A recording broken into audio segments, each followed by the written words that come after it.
You know that viral story about crows leaving gifts?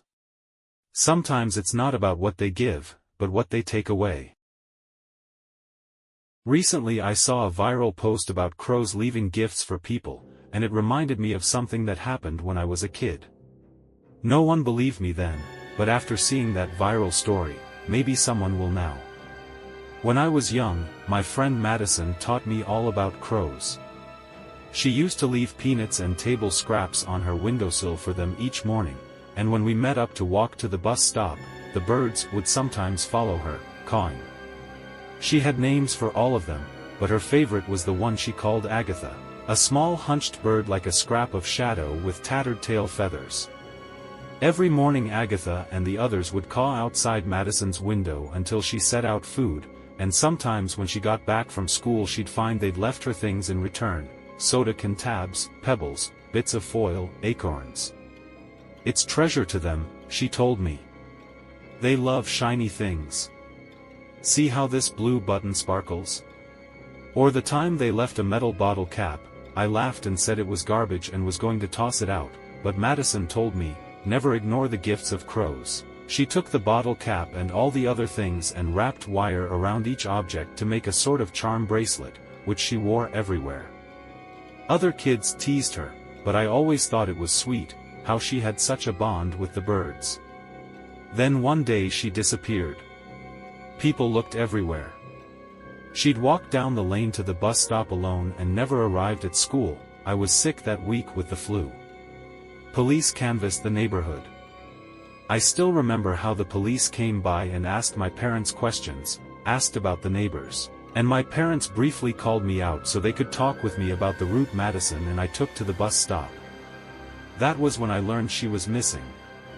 I don't remember much about their questions, just that I sat there, bundled up in a blanket and occasionally coughing, stunned and feeling like it must all be some terrible joke and any moment now Madison would be at my window knocking and asking me to play. The police advised my parents not to allow me to walk alone to the bus stop anymore. I heard a caw and glanced at the window. A crow was perched in a tree outside. Will they find her? I asked my mom, even though I knew she had no answer.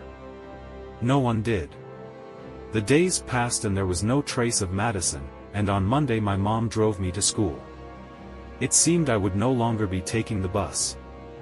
I convinced my mom to get some almonds and I snuck over the small fence and up to Madison's window and put the almonds on the sill, because I figured she'd want me to feed the crows while she was gone.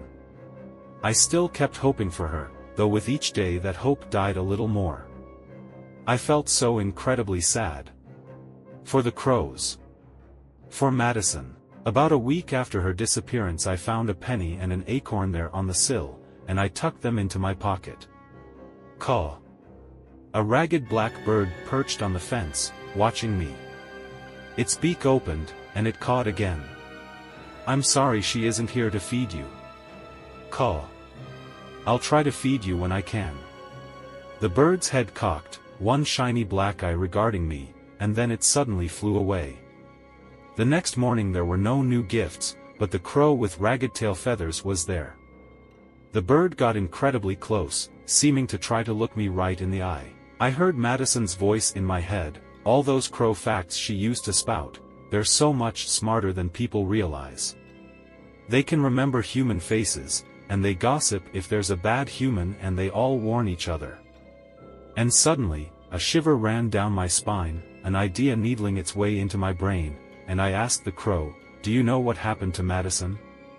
The crow's head turned. Madison, I repeated. Crows could learn words. They were good mimics. I'd never heard any of Madison's crows talk, but they watched her all the time, heard me and others call her name. Madison. I said again.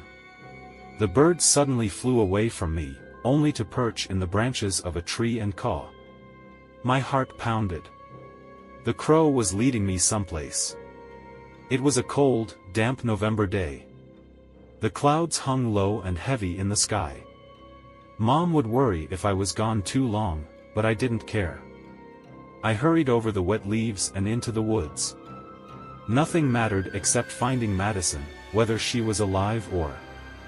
I didn't want to think about it, but it had been a week by that point. The crow with ragged tail feathers flew off every time I neared its perch, drawing me gradually deeper into the dark woods. Tree branches blotted out the sun, and I noticed more birds, perched like black leaves on skeletal fingers. I stopped when the crow I was following landed on the roof of a house. It was a beaten-down old house surrounded by junk, tires, the wasted remnants of what might have once been a vegetable garden. The posts holding up the front roof on the porch were splintering, the stairs to the front door bowed and the paint on the door peeling.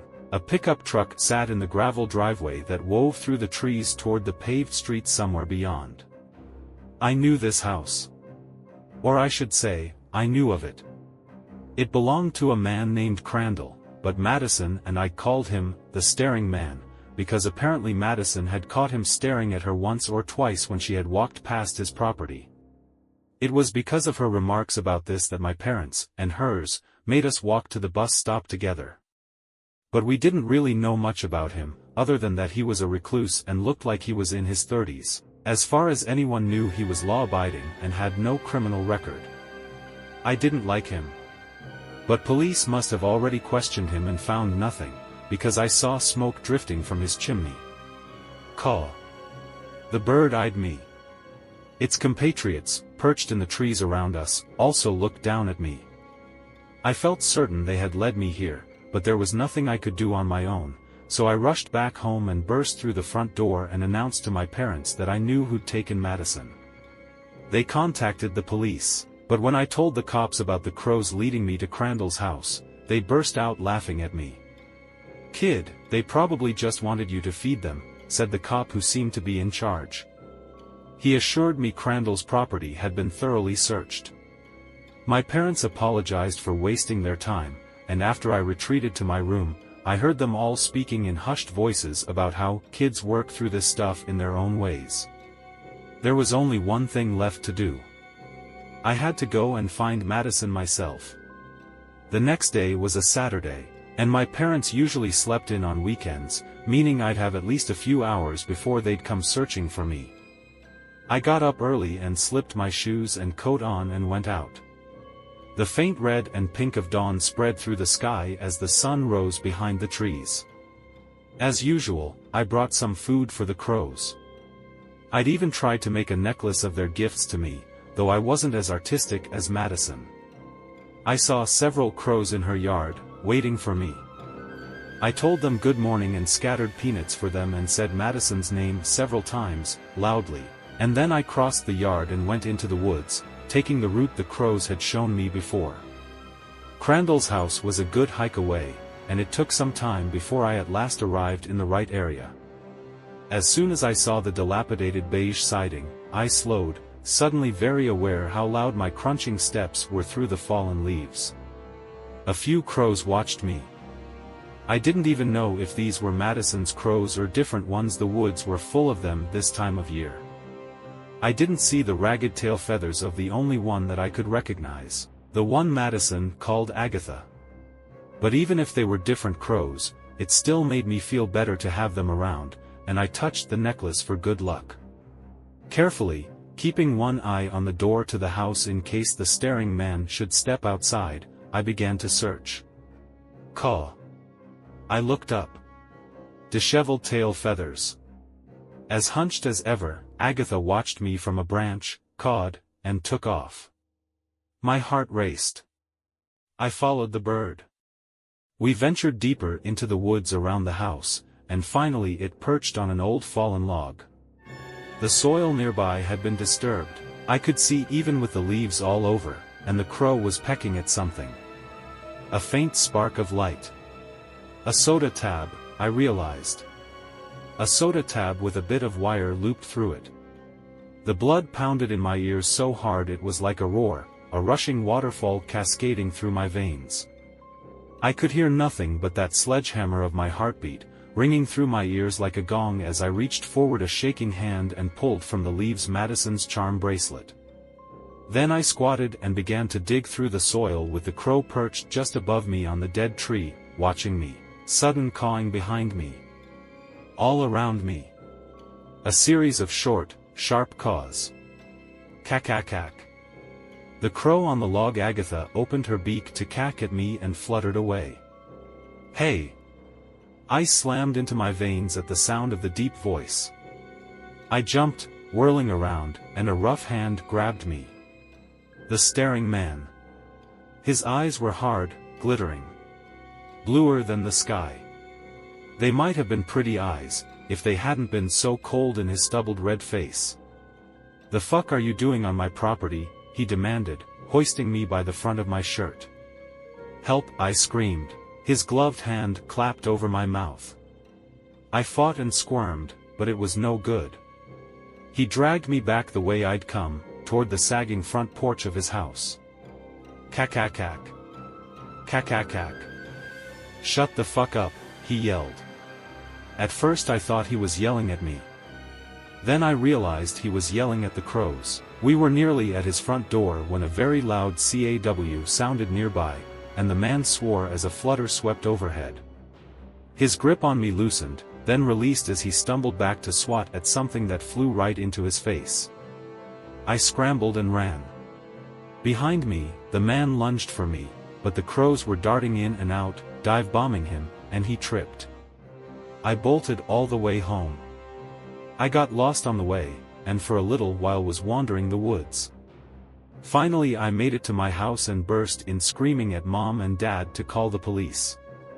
When I told the cops about the bracelet, they asked me to show them where. But the woods all looked the same to me when I led them back to Crandall's house. Without the crows, I couldn't find it. We searched all over. No bracelet. The officers seemed to think I was making the whole thing up. They did interrogate Crandall. He admitted he'd found me on his property, digging through the leaves, and said he'd grabbed me to try to bring me home. He also added that I was a nuisance and that he wanted a restraining order to keep me and other kids off his land. From the trees above, the crows watched, and they watched as my parents took me home. I locked myself in my room and cried into my pillow all night because nobody believed me, which meant Madison's disappearance would forever remain unsolved. To this day, her disappearance is a cold case. I never recovered the bracelet, either it's still lost in the leaves, or Crandall disposed of it. I know that's not a happy ending. Like I mentioned at the beginning, no one believed me back then about the crows. Madison was right, though, about their gifts. The birds don't bring trash. They are very judicious in the gifts they select, and I know this because a couple of days after the incident with Crandall, I was sitting outside, moping at her window, and the crows brought me a gift to make me feel better. Caw. I wiped the tears from my eyes and saw, through my blurry vision, that they'd left something on the sill. At first it looked like a pair of misshapen marbles, each mostly white with a splotch of blue bright as the sky. Long red tails dangled from the gloppy things, and as my teary vision cleared, I gasped. Eyes.